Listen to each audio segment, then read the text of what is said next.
안녕하세요. 리노TV 리치노마드입니다. 이번 주에 비가 막 엄청 많이 내려서 다들 막 고생하셨는데, 비 피해 입으신 분들도 꽤 많은 것 같고, 특히나 뭐 강남 쪽, 대한민국에서 어쨌든 제일 돈 많은 사람들이 산다는 이 강남에도 이런 문제가 생길 줄이야. 하여튼 뭐 피해 입으신 분들이 없었으면 좋겠고, 입으신 분들도 빨리 좀 복구가 됐으면 하는 바람입니다. 주식 시장도 조금 어려운 또 고비들을 계속 넘어가고 있는데요. 코스피 같은 경우는 그래도 외국인이 지난 한 2주 정도 계속 꾸준히 좀 매수를 하는 것 같았는데, 오늘은 좀 매도를 했습니다. 그래서 2500선 어저께 넘어갔다가 다시 오늘 2480선으로 마감을 했는데, 어저께 이제 뭐 미국의 마이크론 실적 발표하고 뭐 다음 분기 뭐 가이던스 제시하는데 좀 안 좋아질 것 같다 이랬더니 이제 뭐 우르르 반도체 관련된 거 플러스 기술주들 안 좋은 상황이 좀 나왔었고요. 그리고 또 이제 오늘 저녁 내일 새벽쯤 되겠네요. 뭐 미국 이제 소비자 물가지수 발표한다 그래서 그거에 이제 다들 눈치 보고 있는 눈치 게임을 하고 있는 그런 상황인 것 같습니다. 왼쪽 아래 보시면은 코스피도 어찌됐든 6월 달에 바닥 찍고 점점 올라가고 있었고, 근데 오늘 좀 주춤하는 그런 분위기였고, 코스닥도 마찬가지고, 나스닥도 그래도 좀 버티고 올라가다가, 이제 그러니까 반등하면서 올라가다가, 지금 최근 며칠 사이는 약간 주춤한 그런 모습이긴 합니다. 이제 우리가 이렇게 시장의 전체적인 상황들을 계속 살펴보기는 하는데요. 사실 저는 여태까지 투자하면서 이거에 이렇게 막 예민하게 막 하진 않았었거든요. 그리고 어렸을 때 생각해보면, 그때는 뭐 이제 지식이 짧아서 그랬을 수도 있지만, 이런 뭐 이제 거시경제에 대한 것들을 그렇게 막 신경을 많이 쓰진 않았던 것 같아요. 이제 뭐 투자를 하면서 아무래도 관심 좀 갖게 되기도 하고 그러긴 했지만, 나의 투자가 꼭 저런 거시경제에 있어서, 굉장히 뭐 예민하게 하지 않아도 되는 구조가 돼야 되는데 뭐 하여튼 무슨 얘기냐 이거 다음 장부터 이제 제가 조금 해드리고 싶은 얘기 때문에 좀 거창하게 얘기하다가 저도 제가 무슨 소리 하는지 약간 횡설수설하고 있는데 하여튼 다음 장에서 여러분들하고 오늘 하고 싶은 얘기를 해보도록 하겠습니다. 여러분은 기준 중위소득이라는 말 들어보셨나요? 저도 이 단어가 조금 생소한데요. 예전에 이제 최저생계비라는 단어는 좀 들어보신 적이 있을 것 같습니다. 그러니까 최저생계비 진짜 뭐 혼자 살 때 뭐 아니면 세 식구 네 식구가 살 때 요만큼은 있어야 된다 라는 걸 뭐 최저생계비를 정해놓고 그걸 기준으로 뭐 나머지 지표들을 만들고 뭐 이랬던 것 같은데 이 아래쪽에 보시면 나와 있다시피 국민기초생활보장법 개정에 따라서 이제 뭐 그 수급자 선정이나 급여 기준으로 이제 활용을 했던 최저생계비 대신에 기준 중위소득이라는 걸로 바꿨답니다. 그래서 이게 중간인 사람들이 이만큼 번다라는 기준으로 해서 그러면 내가 이 수준이구나, 상대적으로는 내가 좀 낮구나, 아니면 상대적으로 못하구나 라고 하는 생각을 할 수 있게 하는 아마 개념으로 만든 것 같은데요. 그래서 통계청 등등등의 이제 조사를 통해서 매년 이걸 조사를 하고 있는 것 같습니다. 그래서 나는 지금 남들만큼 벌고 있는가? 나는 지금 남들만큼 벌고 있는가에 대한 이제 질문이 시작되는 거죠. 지난번에 내 자산이 이 정도면 어느 수준인가에 대한 동영상도 나름 반응이 좋았고요.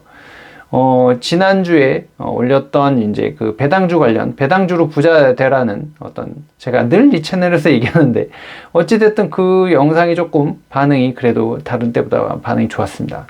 2500번 이상의 조회수가 지금 나오고 있는데, 그걸 연계해서 그러면 나는 남들만큼 벌고 있는가? 여기 보시면 1인 가구는 한 190만원 정도, 194만원 정도는 벌어야 중간이다. 이건 거고요.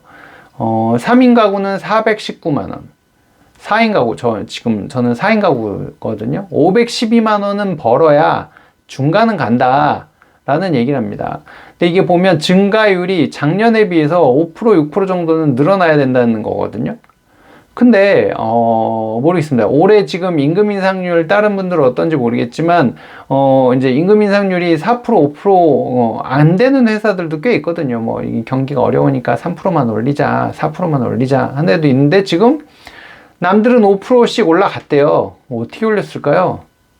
좋은 회사, 다 좋은 회사 다니시나? 또 그렇지는 않거든요. 뭐 좋은 회사도 있고 조금 뭐 못 미치는 회사도 있고 뭐 이렇다 보면 이제 이거를 사실은 이 갭을 나머지로 채워야 되는데 이제 그 얘기를 좀 한번 해볼까 합니다. 저는요 이거를 이제 남들만큼 벌고 있느냐의 어떤 질문에 있어서 목표를 세우고서 하나씩 좀 이제 실천을 하다 보면 이 갭을 극복할 수 있다라고 생각하는데요. 첫 번째로는 내가 남들만큼 못 벌고 있다면 이제 어떤 본업에 있어서 경쟁력을 좀 강화를 하기 위해서 자기 개발 좀 해야 된다. 뭔가 자영업을 하시는 분들은 내 가게가 다른 가게보다 더 고객들한테 뭔가 선택을 받게 하기 위해서 뭐 음식점을 한다 그러면 메뉴를 더 좋게 만들고 서비스를 더 좋게 하고 뭐 이제 이런 노력들이 있는 거잖아요. 뭐 이제 일반 뭐 회사원들 같은 경우는 본인이 그 하고 있는 일에 대한 경쟁력을 높이기 위해서 자격증을 따기도 하고 공부를 더 하기도 하고 이제 뭐 이런 작업들을 많이 하시는데 뭐 또 아니면 이직을 통해서 몸값을 좀 올려보기도 하고 뭐 이런 작업들을 합니다.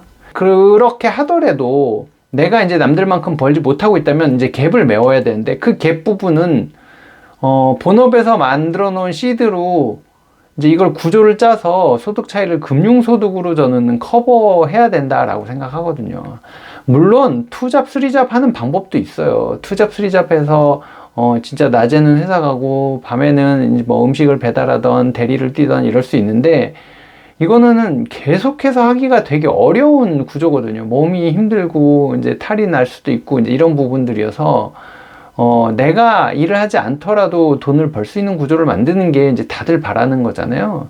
이제 그런 구조를 만들려고 이제 하는 거죠. 그래서 나 대신 돈 벌어올 수 있는 직원을 채용한다는 개념으로 계속 그런 구조를 만들자라는 얘기고요. 맨날 했던 얘기지만 아니면 내가 남들만큼 벌고 있거나 아니면 남들보다 더 번다면 지금 내가 벌고 있는 수준을 내 자산이 벌어오는 어떤 그런 구조로 단계별로 좀 목표를 세워서 나 이거 언제쯤 되면 경제적으로 자유로워지겠다. 10년 뒤면은 내가 지금 벌고 있는 돈만큼 내 자산이 벌어오면 나 놀아도 되겠네? 라는 수준으로 만들어 보겠다. 뭐 예를 들어서 아까 4인 가구가 뭐 512만 원 정도 된다 그랬는데 한 달에 500만 원씩 들어올 수 있게끔 나 만들어 놓을 거야. 그러면 나 그때 가면은 은퇴할 수 있겠지. 그거를 난 10년 안에 할 거야.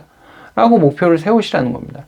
절대 목표가 세워지지 않은 상태에서는 결과도 그만큼 따라오지 않거든요. 똑같은 길을 100m를 내가 15초 안에 간다라고 하면은 이를 악물고 뛰어서 갈 거고요. 목표가 없으면은 천천히 걸어가도 되고, 기어가도 되고, 뭐, 안 가도 되고, 뭐, 그렇게 되지 않습니까? 그래서 그런 목표를 일단 세우시라는 얘기고, 그래서 하나씩 실천을 하는 게 이제 필요하다고 생각을 합니다. 배당주로 저는 이제 금융소득 구조를 만들려고 자꾸 말씀을 드리는데요. 물론 다른 방법들이 있겠죠. 이제 정말 우리가 꿈꾸는 건물주가 되는 게 제일 좋겠지만, 건물주 되려면 돈이 너무 많이 필요하거든요. 뭐 무슨, 부동산도 뭐 아무래도 구조를 좀 더 짜서 하시는 분들도 많이 있기는 하지만 그래도 아무래도 이제 목돈이 좀 들어가야 되다 보니까 그것보다는 저는 배당주로 먼저 금융구조 만드시고요. 나중에 돈 많아지시면 건물도 사시고요. 뭐 이제 이렇게 얘기를 하는 건데 일단은 배당이 꾸준히 계속 나오는 배당주를 찾고 뭐 책도 있습니다. 뭐 미국 같은 경우는 무슨 배당 귀족주, 배당 황제주 뭐 이러면서 배당금이 꾸준히 증가하고 있는 그런 주식도 있거든요. 이제 뭐 그런 것들 찾아서 투자를 한다든가 우리나라 같은 경우도 분명히 배당을 잘 주는 종목들이 있어요. 근데 그 배당 성향이 꾸준하고 이 회사의 실적이 꾸준하고 이런 걸 찾으면은 분명히 찾을 수 있거든요. 그렇게 어렵지 않습니다. 자료 좀만 찾으면 요즘에 인터넷에 잘 나와 있기 때문에 그렇게 찾아보시면 되고 일단은 아까 거시경제 막 얘기하고 그거에 따라서 주가가 흔들리고 이런 거에 이제 우리는 너무 예민하거든요. 미국의 반도체가 빠졌대. 그럼 내 거 뭐 빠지나? 이런 거에 너무 관심을 갖는데 그것보다는 주가 변동보다는 내가 목표한 그러니까 주식 숫자가 주식 수가 얼마나 늘어났느냐, 나 얼마까지 늘 것이냐에 대한 걸 목표로 갖고서 집중하는 게 훨씬 낫다. 예를 들어서 주가가 한 12,800원 가는 주식이 있는데 얘가 연간 배당을 한 800원 한다고 쳐보잔 말이죠. 그러면 6.3% 정도 나오는데 배당률 높죠. 세후로 따지면 677원 정도 나와요. 이거를 월 200만원 1인 가구 아까 194만원이었으니까 200만원 안쪽만 200만원 정도만 벌면 놀고 먹을 수 있단 말이죠. 아주 얘기하면 딱 까놓고 얘기를 하면 35,000주 정도가 필요합니다. 그러니까 금액으로 따지면 4억 5천 정도가 필요하거든요. 4억 5천? 지금 당장에 4억 5천 있으니까 주식 투자해봐. 이 종목 사! 라고 하면 못 삽니다, 절대로. 지금 이제 이번 달에 10만원 투자하고요. 다음 달에 보너스 받아서 조금 더 생겼으면 50만원 투자하고요. 그렇게 해서 계속 모아가는 거죠. 근데 이제 아까 6.3%로 배당률을 목표를 잡았을 때 이제 저 정도 금액이 필요한 건데, 배당률을 조금 높이는 포트폴리오를 갖는 거죠. 지난번에 제가 올렸던 영상 보면 10몇 퍼센트짜리도 있고 7, 8%짜리도 있고 막 있단 말이죠. 얘네들을 이제 당연히 수익률이 높은 거는 리스크가 커요. 그 영상에 이제 장문의 댓글 달아주신 분도 있는데, 그 리스크를 내가 이제 감당할 수 있는 리스크들을 분산을 시키는 거죠. 너무 배당률 높은 거는 당연히 리스크가 높기 때문에 얘는 비중은 좀 낮게 갖고 가고, 이런 식으로 구조를 짜서 배당 수익률을 7%, 8%로 끌어올리는 작업이 가능하다면, 그렇게 해놓으면은 4억 5천이 아니라 4억만 필요할 수도 있을 거고, 이제 그렇게 해서 목표를 잡는 거죠. 이걸 나 언제까지 하겠다. 그리고요, 이게 이제 내가 4억이 없어도 1억만 투자했어도 배당이 6%면은 1년에 600만 원 나온단 말이죠.